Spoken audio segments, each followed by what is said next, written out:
Hi, and welcome to Bob and Friends. I'm Bob Berg with two of my great friends, Kim Angeli and Jeff West. Uh, Both former still entrepreneurs, still sales stars, but that's what they did for a living before they went into that other living of giving speeches and doing all these fun things all over the place for so many great people.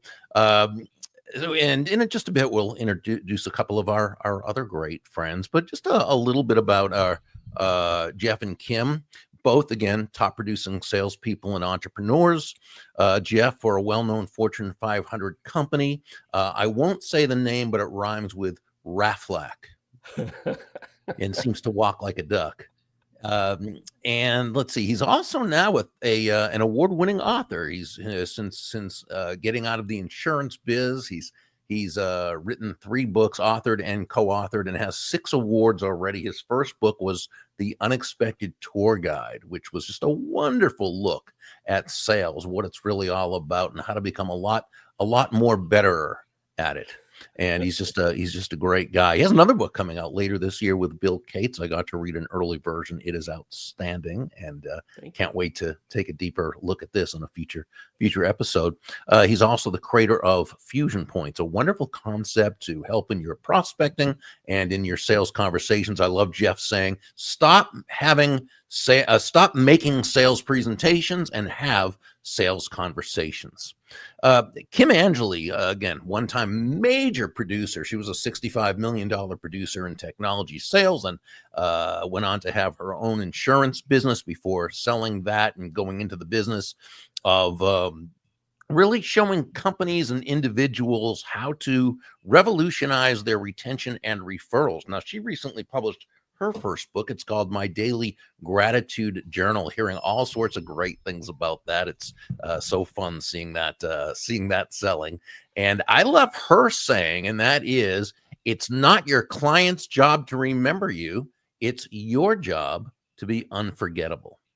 Be sure and check out Jeff's website at jeffcwest.com. And of course, Kim Angeli, kimangeli.com. Kim Angeli, angel with an I. And let's see. Oh, they both have great resources, by the way, so you want to subscribe to those. Hi, guys. Good morning. Good morning. Good morning. Yeah, you guys having fun today? Looking forward to our guests? I am excited. I met these two back at an NSA meeting years ago, and they're just two of the most genuinely wonderful people you'll ever run into. I'm looking forward to this. They are incredible.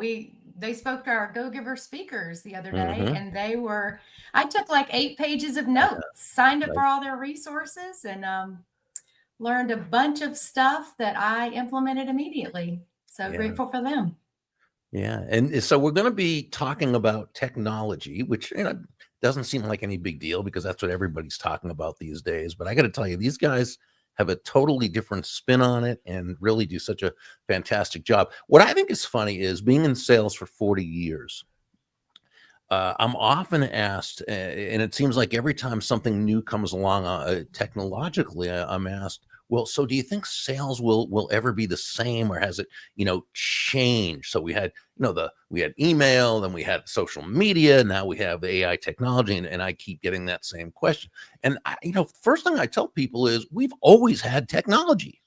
It changes and it gets better and it gets more powerful. But 40 years ago, when I started in sales, we had this wonderful technology tool, and you could use it to prospect, to form relationships, to go deep into a person's business, to close sales, to get referrals. Wonderful technology tool. It was called the telephone.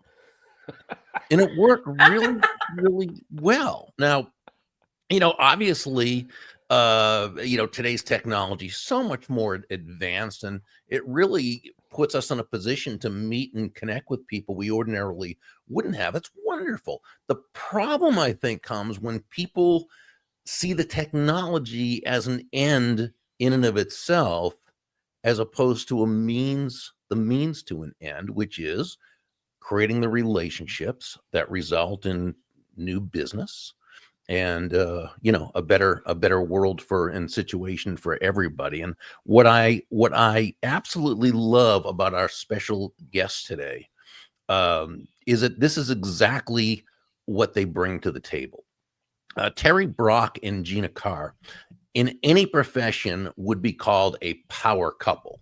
Terry's a member of the National Speakers Association Hall of Fame, as well as one of a very, very select group of people who've won that association's highest award, the Cabot, presented to just one person a year. I look at it as being comparable to winning the Academy Award for Best Actor, right? There's one of them a year, and Terry won it several years ago. He's a marketer. He shows clients how to leverage their AI technology in order to build strong and profitable relationships. He's known for his saying, and by the way, he's always been known for this saying because he's always been on the cutting edge of technology. And he's always said, it's not about the e-commerce, electronics, it's about the R-commerce relationships. Gina Carr is a serial entrepreneur who specializes in helping coaches and speakers move from having a business based on unpredictable income to one that is predictable, profitable, and immensely fulfilling. With an MBA from Harvard and an engineering degree from Georgia Tech, this marketing maven is an expert in leveraging technology to create stable, recurring revenue streams. Now, Terry and Gina are also co-founders of Stark Raving Entrepreneurs, which we'll learn about soon. They have several websites that we'll mention during this conversation. It will be placed in the chat section. The three biggies are Terry Brock, Terry with a Y, terrybrock.com, Gina Carr with 2 R's.com, and starkravingentrepreneurs.com. Terry and Gina, welcome. Hey, it is great to be here. Wonderful to be with you again, Bob. Always wonderful to have you. Kim was mentioning earlier that the two of you came on to our, we have certified Go-Giver speakers, and you came on and did a session for us, and you just blew everybody away. I mean, you could just, you could see everybody taking all the notes and everything. And I mean, we just absolutely loved it. But what's interesting is, it's what you teach, what both of you teach, not just for speakers. I mean, you think about it. We have entrepreneurs, we have sales professionals, we have medical professionals, we have attorneys, we have all sorts of people, who are watching this and listening in. And the principles don't change. Tactics change, depending in certain techniques and so forth. But so how does AI technology relate to all of us who are looking to build a business both on connection, collaboration, relationships, and ultimately a higher bottom line? Well, I think, Bob, you said it very well. The key is it's about relationships. It's about people to people, whatever the technology is. The technology is there to make life better for us as human beings. I think of the technology that my buddy Og had a little while ago. Og came up with this thing called fire back in the cave. When we had that, it was a new technology. Hey, it'll keep you warm. Yeah. It'll cook your food. Yeah, that's good, but it's dangerous too. Oh, out of hand, Okay, well, technology's like that. And think of airplanes. Airplanes are the safest form of transportation that we have. And yet, are they 100% safe? Well, on planet Earth, it doesn't work that way. And so people have lost their lives there. But we study that and we understand what the technology can do to help us make lives better for human beings. I think that's pretty much the key to it all. Yeah. Gina, your thoughts?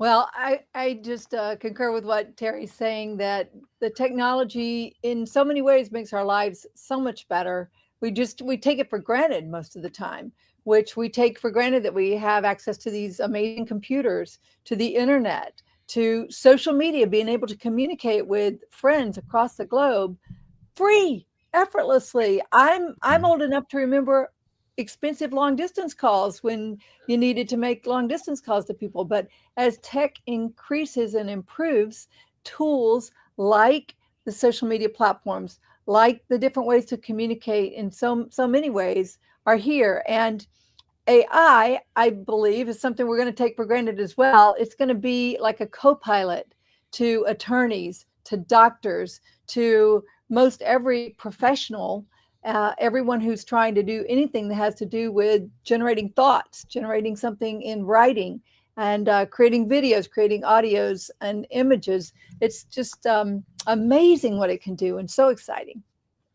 Yeah, that's wonderful. And I'm looking at some of the comments in the chat, and everybody's very excited about this. And I do want to let everybody know in the chat. Feel welcome to ask a question, and we'll relay it to Gina and Terry. So, guys, get us started. Somebody, any entrepreneur, any salesperson, what have you. What's the first thing they do? I know you've got tons of tools and all those things, but what's the basic? How do we get started in this? Well, I think to get started, what we want to do is too often we'll start where we shouldn't, and that would be looking at the technology. And the nerd in me likes that. I see the new technology. Ooh, there's a nice one. The nerd in me says, this is good. Yes, I want more of it. But it's like, okay, Terry, slow down there. So hold on there, Sparky. What you want to do is you want to step back and look at what is the purpose here? What are we trying to accomplish? Oh, okay. Well, in entrepreneurs, we know if we focus on the other person, like you tell us so well, Bob, focusing on solving problems for others, helping them to achieve the life that they want. That's how we do it. So we use that. And then we have these new thingies called AI. And like any new technology that comes along, there's a certain amount of fear in it because, hey, we don't know what's going on. And there are some legitimate, real concerns that we need to be aware of, much like, to use my example of flying. Flying is good, yet we also know that we had to do a lot of study and people did lose their lives, but we learned when there were problems. And that's what we need to do here. So I think we begin by looking at what is the problem that people are having that we want to solve. How can we solve that? By deploying the right technologies in the right way. And I think if we start with that, then we're off to a much better start. We get things done. And when we look at something like AI, it really is dramatically changing our lives right now. I'd say to everyone listening to this, you picked a really good time to be born, because now we're seeing the technology as never before. I know that sounds like hyperbole, but it's like we got a combination of the Gutenberg press and the internet and all kinds of good things. Crystal clear water, my favorite drink, they all rolled into one and really good for us and helping us out. So it's good, but we've got to look at what is the problem and how do we solve that. Gina, I think that's kind of the issue. What do you think? Well, I would just add that keep it simple. As Terry said, think about what the problem is you're trying to solve. And so many of the things that you want to do with AI, you can do with the standard ChatGPT. It's very powerful and it's very easy to use. There's still a free version. There's a currently $20 a month version and a $200 a month version. And there may be some other variations, but those are the main ones. But this morning I saw an article that said there are 60,000 AI tools today. So there are new tools popping up all the time. It can be very overwhelming. It can be confusing. And people could say, well, I don't know which one to use. I don't know what to do. Use ChatGPT. And if it can't solve the problem, ask it what tool it would recommend to solve whatever it is you're trying to accomplish. One of the, go ahead, Jeff.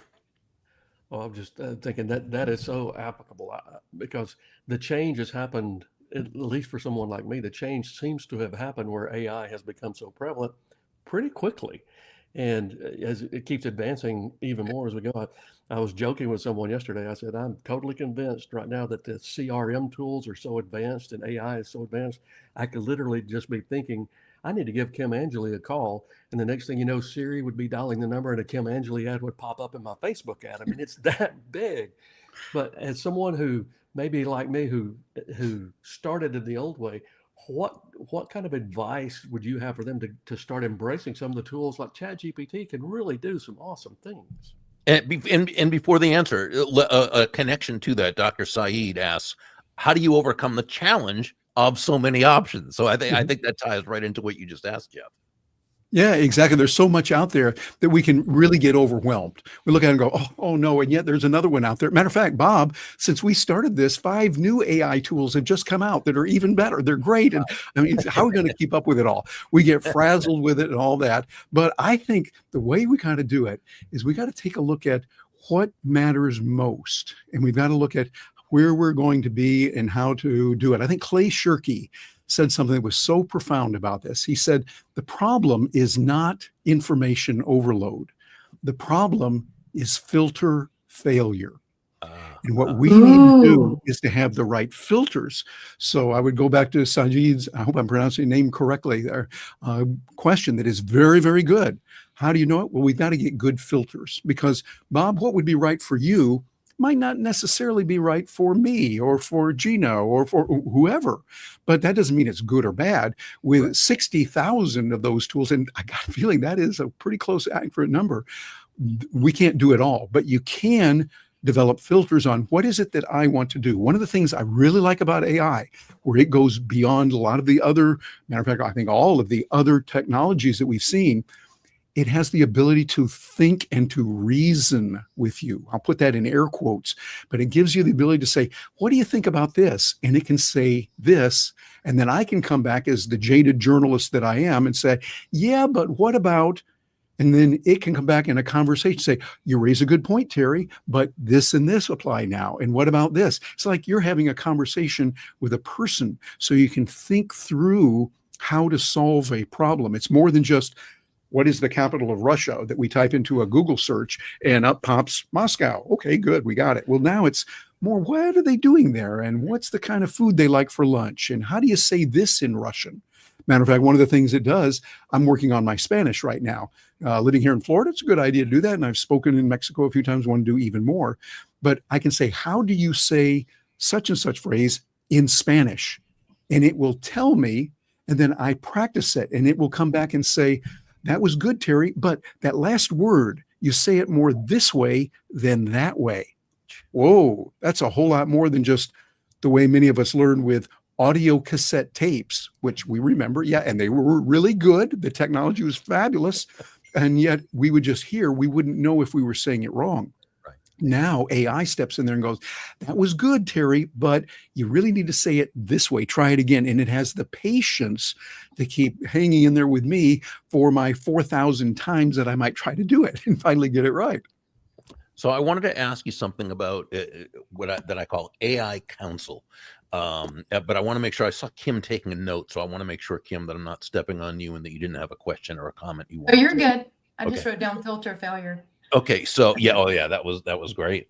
So Terry, you and I got on the phone about a month ago. I had a interview coming up Yeah. where I was going to be a guest, and I wasn't as familiar with the philosophy, let's say, of the host as I wanted to be. And I thought you Mhm. might be, and I called to ask you a question. So you gave me some great advice where you could actually, and I think people can use it. This is one of these areas that I don't think people think about when it comes to artificial intelligence, technology, AI technology, sorry. And that is, and you said, well, get onto this and ask what this person's philosophy is about this. What have they said before? How? And it was a great way to be able to research this person.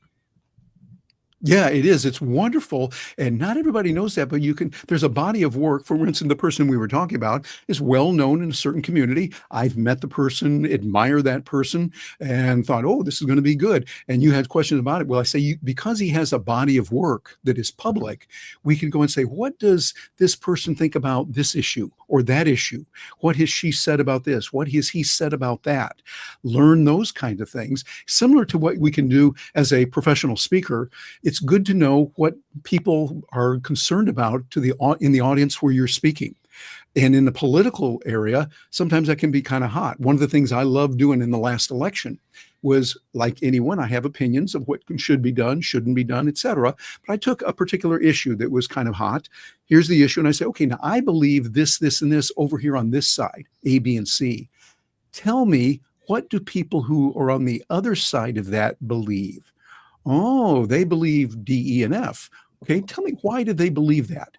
And I'm not arguing. We're not yelling at each other. It's just me and the AI. But I'm hearing their points of view. Like, why do they believe? Okay, that makes sense. If you believe this and this, then you're going to believe that. But I think what we always need to do is to check our premises. Ayn Rand told us that. Check your premises. Right. Very important to understand where you're coming from. So you believe this, this, this, and it's because you believe that based on this. Okay, but what about this? Here's one of my journalism, yeah, but what about kind of questions coming around to say, yeah, but what about this? And it was kind of neat, Bob, I got to tell you, between you and me. Don't tell anybody else this, but it was really cool when the AI would come back and go, Terry, you raised some very good points. Now, I don't know if it was just trying to pat my ego here, but I thought, okay, yeah, I got some good points over here. Yeah, so there. But at least you see that way we can more empathize. Very important.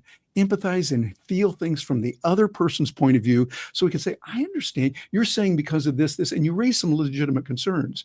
I found often we want the ultimate end the same. It's just, how do we get there? The methodologies that we use are often different. So I think, Bob, that's something I've seen that is really good about AI, is it helps us to do a lot more than just getting an answer back real fast. Can the corporate salesperson use that too in their prospecting? And let's say they're working a complex sale. Even more important than the complex sale. They have right. So they have a number of people who they need to know more about, and not say the wrong thing necessarily that might, hit a button and so forth. Yeah, exactly. Because there's a lot of issues. And one of the beautiful things we can do, matter of fact, those of you watching this, you might want to write this down. Tell me what I am not asking you that I should. Because then AI can go out there and go, oh, you don't know about the Oogie Boogie problem that's going on over here in this corporation. You're going in there and they're all concerned about Oogie Boogie. It happened last week. You didn't know about it, but in that industry over here in the Journal of Oogie Boogies that you don't read a lot, but it's a fabulous magazine. Oogie Boogies, they talked about this. They went into detail of that so that now you can come in there and say, okay, you got a great company here at ABC Company. You've done this and this.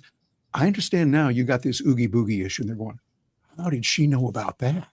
Oh, right. Well, I did a little bit of research and it's there. And you're doing this. There's ways it can be addressed. I know that company A did it this way, didn't work.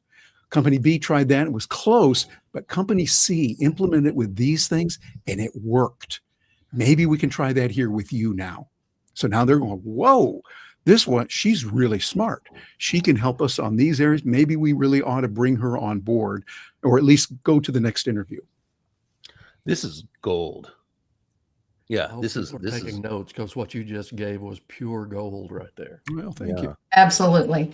Bob? And Terry, I just have a quick question. I have found myself and my 22-year-old daughter, I'll put some youngster in the group. And I went to a conference last week and we discussed it, because it was called Innovate. And I'm watching myself go to ChatGPT more than ever. I don't go to Google anymore. That behavior's changed. And they talked about it, that I'm going to ChatGPT because it's quicker, it's faster. I don't have to scroll through the sponsored and the things. And so she and I were talking about that. And so her age group actually is predominantly using ChatGPT as the search engine. So could you speak to that, where you see that as well in behavior, habits and behaviors changing? And yeah, Gina, I want to bring you back in too, because I know you had something you were about to say. Oh, sorry Gina. about that. No, not at all. Not at all. I just happened to note Gina after you'd started, and I wanted to just make sure I don't forget to bring Gina back in after Terry. So go ahead, Gina. Yeah, I learned a lot from Gina. I got to tell you, she helps me. Matter of fact, even just this morning, we were sitting in the kitchen talking about something she did just earlier today that helped me enormously. So she is a jewel and helping me with that. But Kim, you raised a very good point. And what I do is I go back to principles. First principles I think are important. One of the principles we learned in journalism was to have 3 non-corroborating sources. If I go out and I ask a person, I say, what do you think about important issue? And she tells me this, this, and this. I go, ooh, I would be derelict in my duty if I went back to the typewriter or whatever tool we're going to use to communicate, and I typed up a story, wrote up the story, and said, this is the way it is, and say, there's the truth. I would be derelict in my duty. She might be right. She could also be wrong. I want to go to another person, non-corroborating. They don't know each other, not talking about this. And I want to hear that, oh, same thing. Oh, we call that a coincidence. And then they'll go to a third person. They're saying that also. I go, oh, it's a trend. I say with tongue firmly implanted in cheek. All 3 of them could be wrong, or all 3 could be right. But what I can do is go back and say, from the evidence we've seen so far, there's a strong preponderance of A, B, and C. Now, that could be wrong, but we think this is good because this person, and this person all told me this is true. So Kim, circling back to your very important and astute question, I would want to get several different sources. By the way, we will use Google now. I would agree with you in what you were saying 2 weeks ago or a month ago, and it's changing so fast. Google has Gemini and Gemini 2.5 now, just as we're recording this. That means they watched what OpenAI is doing with ChatGPT. And they said, hey, we got to do some of this. We got to do some of that. And so we as consumers ultimately win when there's competition. I think we need a lot of competition, of course, except in my field. I don't want any competition, but I think in every other field, we do need it. It's really important out there. But I would say look at other sources and check into that. Gina, what are your thoughts on that?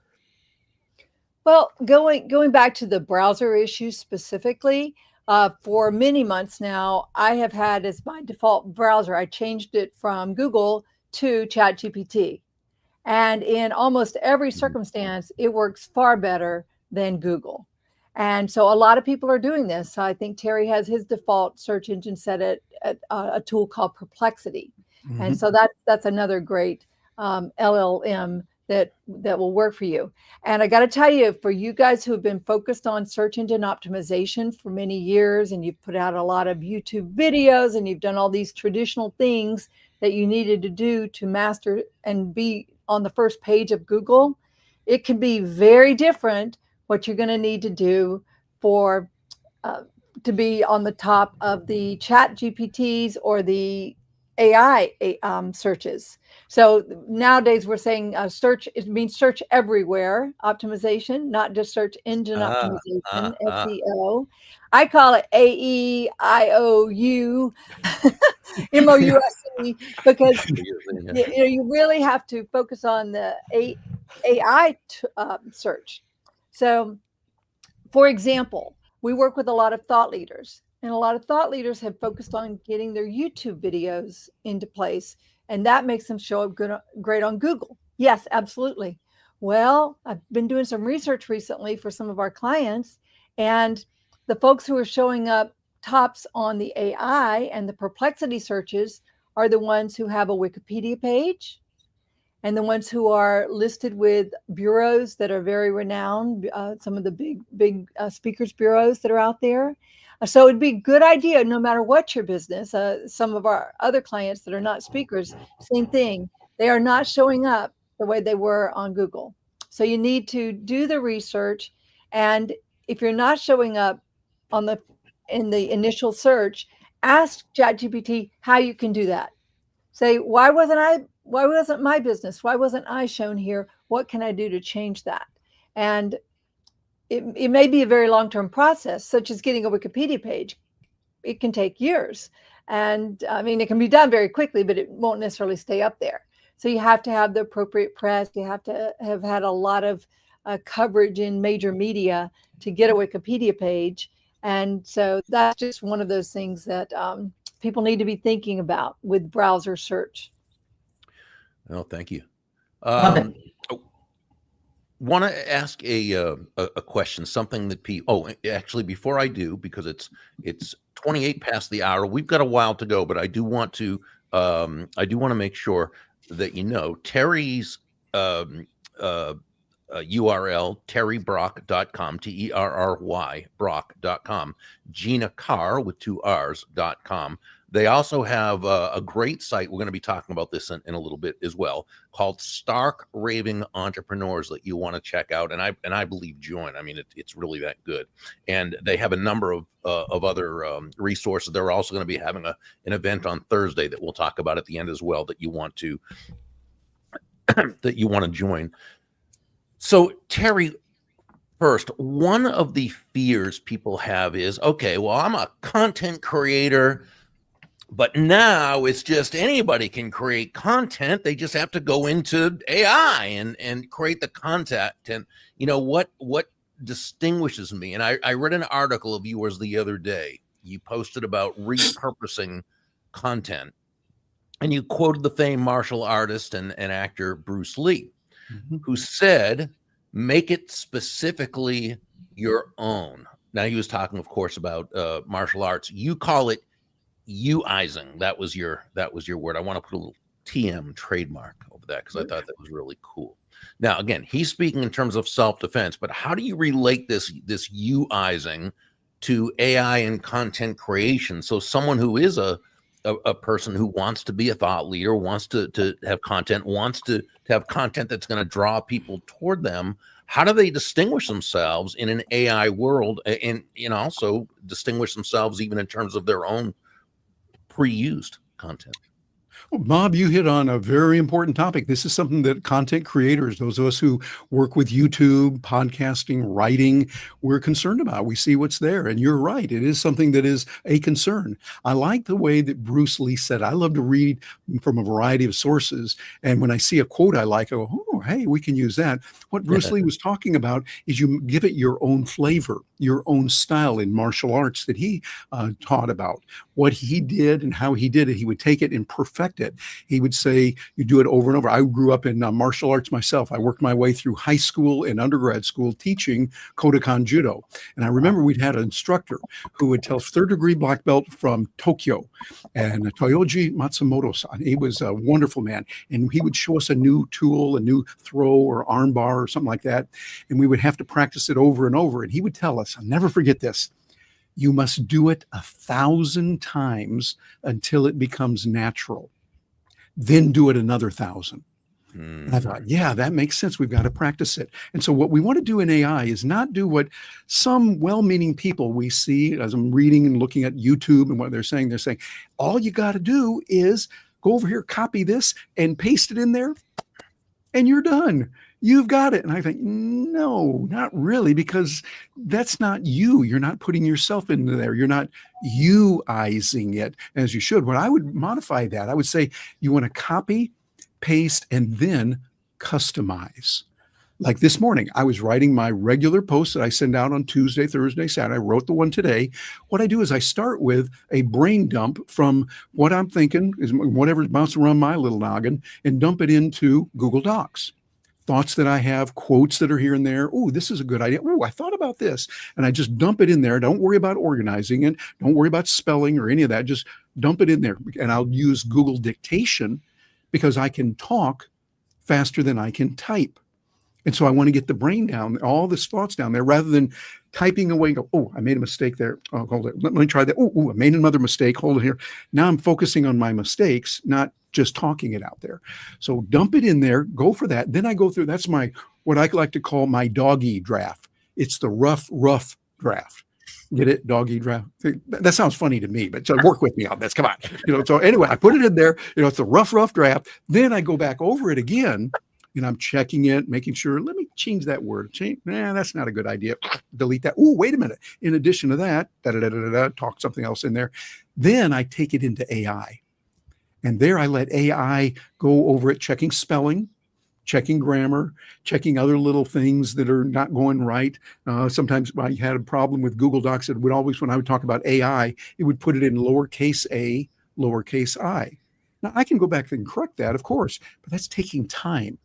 And I don't want that time wasted on that. Let AI do it for me real quickly. So Bob, and going back to your question, we need to find that unique thing about us. What is it that you've done? That article that you read a couple of weeks ago that you really resonated with, that writer, and what she said was just brilliant. Use that, quote her, attribute it to her, and then give your own feeling. I like what she said about this. Or she said that, and I understand that, but I would part company because of A, B, and C. Or I agree with her and I want to put an exclamation mark behind this part of it. Make it you. And that's how we will stand out amidst all of the AI that's out there. Anybody can copy and paste, but it takes a true professional and someone who is well-read, very important, watches a lot and learns, that can do that and put your own feelings into it. At least that's my thought on it. Bob, what are your thoughts on that? Oh gosh, I mean, to me, that's right on the mark. And I think that's why I related to UIzing. Yeah. And I think you can tell, Gina, you've probably seen this so much, and Kim and Jeff, that you almost know when it's AI when it's someone else. And I think now people have become suspicious almost. Mhm. and you start to to look to see, is that really that person? Did they say that, or I don't know.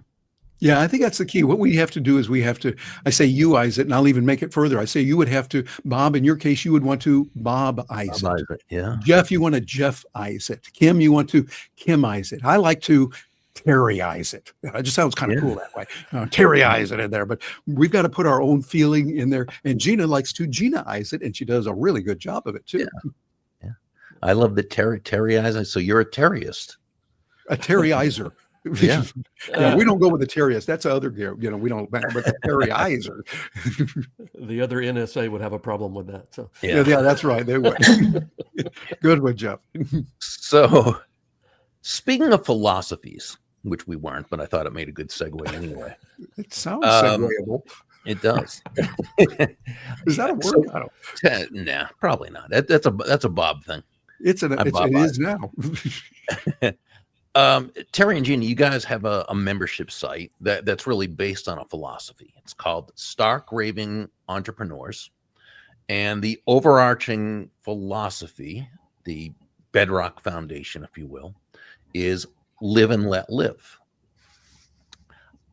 How do you combine the two? I mean, I can see it, but because I know you guys, but how would you describe it? Would you combining and what's the benefit to someone being a member of a business site that is all about live and let live? Gina, I'll let you handle that. Well, it is part of what distinguishes us. There are a lot of business training programs out there. We have a community of entrepreneurs who believe in letting people do what they want to, as long as they aren't harming other people. And so that's a distinguishing feature of us. We're not the green jelly or the brown jelly. We're the live and let live, with the philosophy of that. You don't harm people and don't take their stuff, and take responsibility for your own actions. And so if people like that philosophy, they're more likely to like working with us, learning from us. Our program is, we have a community of people who want to learn about how AI can help them in their business. And specifically, we work with a lot of content entrepreneurs, a lot of service professionals, and we help them learn how to use this. We bring in speakers. We have access to, the members have access to a vault as well. We have a lab. For example, tomorrow afternoon, we'll be hosting a lab where we share the latest tools that we're excited about or how we're using them. And then our members are sharing also. It's a place for them to ask questions. It's just a really beautiful and powerful community of people who are working to make the world a better place through their thoughts and services and products. And we're just glad to gather them together. It was Terry's idea, this live and let live, and I fully support it. Yeah, we just like the idea that you do whatever you want as long as you don't harm others, you don't take their stuff. And I think Leonard Reed said it really well. He founded an organization called the Foundation for Economic Education years ago. And a philosophy of life, 3 words, I think it really works. Anything that's peaceful. If it's peaceful, fine. We're with you. You want to get out of peace? I'm going to be part and company on that. I don't want you to initiate the force or coercion. And so we wrap that into an entrepreneurial way of growing, living life to the fullest, helping others. And in our Stark Raving entrepreneur community, we often use the Japanese saying that became very famous also in Silicon Valley. None of us is as smart as all of us. So we're all learning from each other. We're growing, and in a field that's changing just at super fast speeds, that's okay. We learn. Someone will say, oh, I started using the new Ukiwagers, and oh, I hadn't heard of that one before. Oh, what is that? Well, that Ukiwager does this. Oh, well, I got the new thingamabob over here. Oh, really? Well, tell me about that. And so we've had a chance to look at that and you think, wow, if Ralph is using that Ukiwager, maybe it's pretty good. Or Mary would say, I tried this Leadly and didn't work at all. Okay, that's good to know too, that Leadly, stay away from those things. George McGilvray, our great friend, author, entrepreneur from Scotland, he asks if you have been using ChatGPT. I wish I could do it with his accent, Scottish accent, and it's just Yeah, that's a great accent. Yeah, if you have been using Chat GTP and its GPT, and it's been getting to know you really well, would that knowledge be available to Gemini or Claude or any other AI? That's important. Gina, you've done more study in that than I have. You know that. I believe the answer is no. There are settings you can adjust in the different tools, including in ChatGPT. There's an easy way to customize it so that it's going to know you better. And but those settings do not, that information does not necessarily transfer to the other models. Now, to the extent that unless you have turned off the setting that allows your content and the questions you ask and such to be shared throughout the ChatGPT model, it is getting shared. I don't think the others are picking it up. Is my shorter answer. Okay. Yeah, take the steps to make sure that you turn it off. Each one is a little bit different, but a way to find out is if you're in ChatGPT, how do I set my ChatGPT up so that the comments I make are not available to the world? There's your prompt. Put that in there and it can find that. And if you're in Perplexity, similar kind of thing. If you're in Claude, similar kind of thing. Grok, whatever tool you're using. And we do recommend using a variety for that non-corroborating issue. But this way, some things you don't want the world to know. And the nice thing about it, matter of fact, if you go into ChatGPT and you're using 4.0, which is a really good one to use right now as we're recording, that's a hot one. In the upper right corner, you'll see temporary. So you can have it in temporary. So whatever you go through, it will be there, but will be erased afterwards. So that way, if you're doing something really secret and you don't want, okay, fine. But it might be something you're working on. You do want that to be retained because it might be for a project you're working on. You're working for a client and nothing real super secret about it. You just want to get some ideas. You can just make sure that it's turned off. The temporary is turned on. You're not using that. And these are saved in what would be called a project. That's a good way to do it over in ChatGPT. Save it in the project. So now you can go, well, Bob and I were talking about this last week. What did we say? We go over to project. Oh, yeah, that's right. Bob had the idea to do this and this. There it is. Got it. May I ask one more viewer question, please? Yeah. Okay. David Bryan, he's a business architect. He loved filter failure as well. He asks, how do you see thought leaders like yourselves playing the role in online education with regard to how our children learn in school, employees learn in companies, etc.? He continues, it seems to me we lose human connection and opportunities to learn emotional intelligence when we remove the human element and resort to AI talking heads. He said, your conversation today is a wonderful example of maintaining the human connection. Well, I think that part of it is, and this is where communities like ours and like yours, Bob, I'm sure come in, is people can get the knowledge, but they want to be able to discuss it. They want to be able to express it and to hear from other people what they're thinking. Now, you can ask your AI and you can have your whole conversation with AI, with your AI tool, but there's a place for people to come together in community. You know, fundamentally, we're all like Terry's friend Og there. We're all very tribal in nature. And so we want to get together with people that we trust and people who are on a similar journey so that we can say, hey, I'm thinking about this. Does that make sense? I want to launch this new program. I want to buy this business. And so you can get feedback from other human beings. So that's going to be true at all levels, in grade school as well as in the business world and PhD programs around the world. People are going to be able to learn, yes, but then they need to be able to activate. They need to be able to put it into motion and into works for themselves. Absolutely. Matter of fact, one of the things we do with our stark raving entrepreneurs during COVID, we obviously couldn't get out and move around as much, but people told us over and over, and we found the same thing for ourselves. We really craved the weekly meeting that we had. Every Wednesday at 4 p.m. Eastern time, we'd all get together. People would say, that's the highlight of my week. I get a chance to be there. We're sharing ideas. So I think to David's point, we need not either or, the learning and all the sophisticated technology or the community. We really need both. And we did that virtually for that period of time. And now we have times we get together physically. We need that. But I think now we're going to go way beyond learning as it's been traditionally used. Just like a classroom today would not look like one, say, from the 17th century, where Right. you'd have the, the blackboard and the white chalk and all that, and the rules and the regulations they had back then. We'd look at some of them and go, hey, that's not quite right. Well, we're going to look at using AI as a way to learn initially, because you can get that feedback.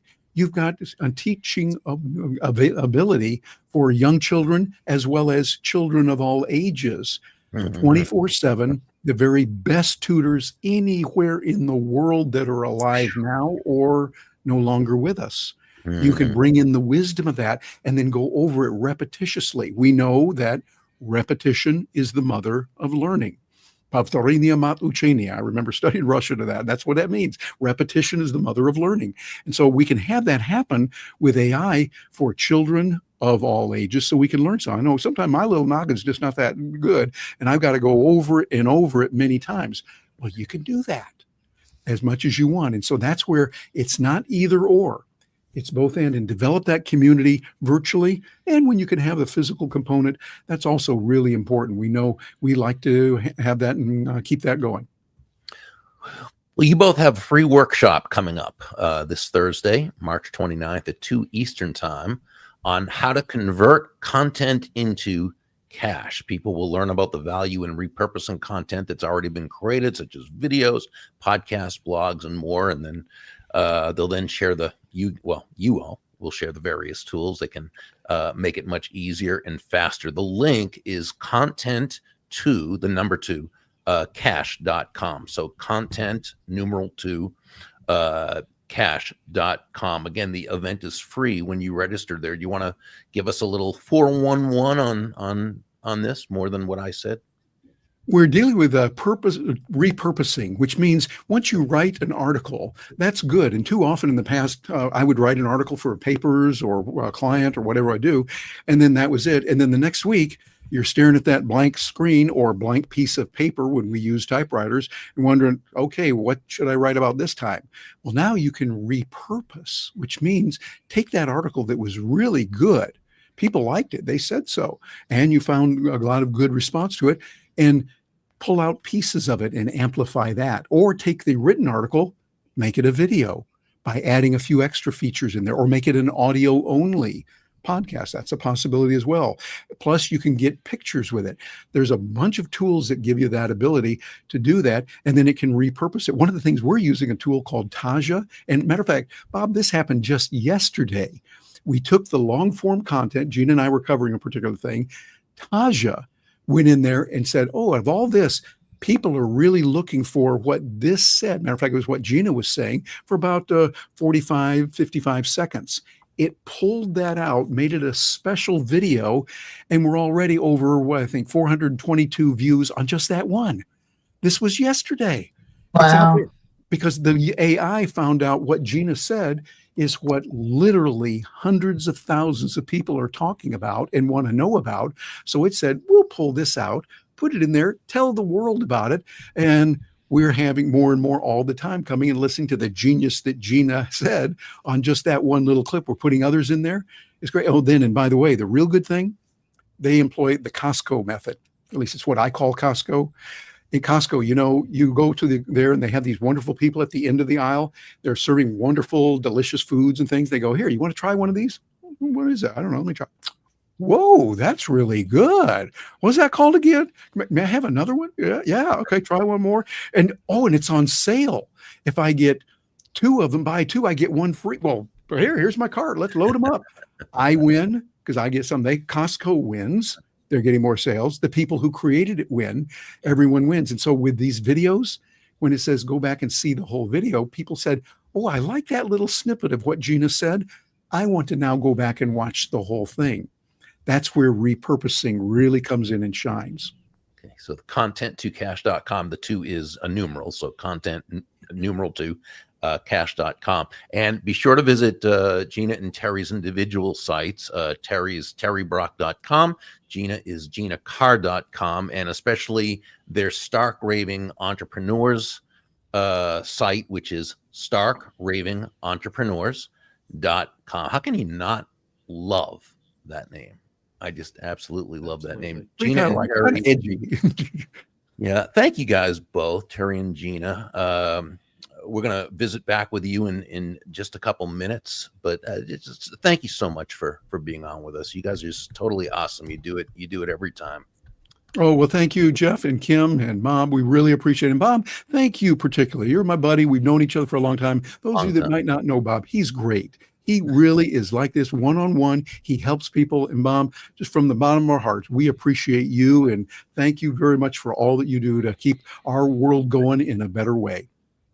Thank you. I appreciate that. Arigato, my friend. Thank you. Arigato gozaimashita. Hey, I want to give a big thanks and shout out to our show producer, Joseph Lewin.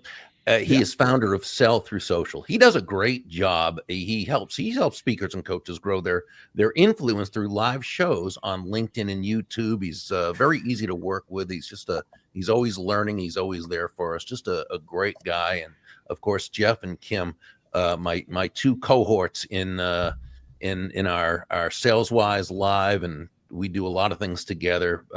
Just great friends of mine. Kim, again, her book, you want to pick this up, My Daily Gratitude Journal. And, Jeff, one of his books, The Unexpected Tour Guide. We've also written a book together, Streetwise to SalesWise. He wrote with, take Lisa's book as well, Lisa Wilbur's book that he did with Lisa, who's the number 4, number 5 all-time Avon top producer or something. Yeah, wonderful lady. Oh yeah, she is. She's wonderful. And so Jeff's written. He's got a new one coming out with Bill Cates, who's a legend in the financial area. And thanks to all of you. Hey, Jeff and Kim, what did you guys think of Terry and Gina in this conversation? Was that something?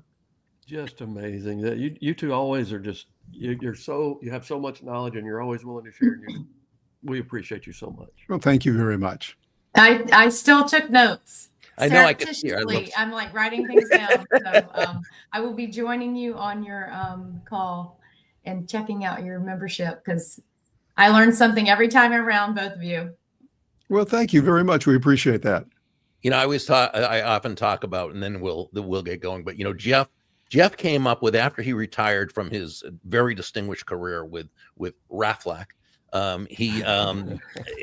he went in and really did a study on what causes people to make decisions and so forth, and he called them fusion points, which is where the emotion, which was where positive emotion and logic join together. It's really fascinating what he does. I'm writing that down. But it's when you create fusion points, you create feelings of love and acceptance and so forth, and it's really game changing.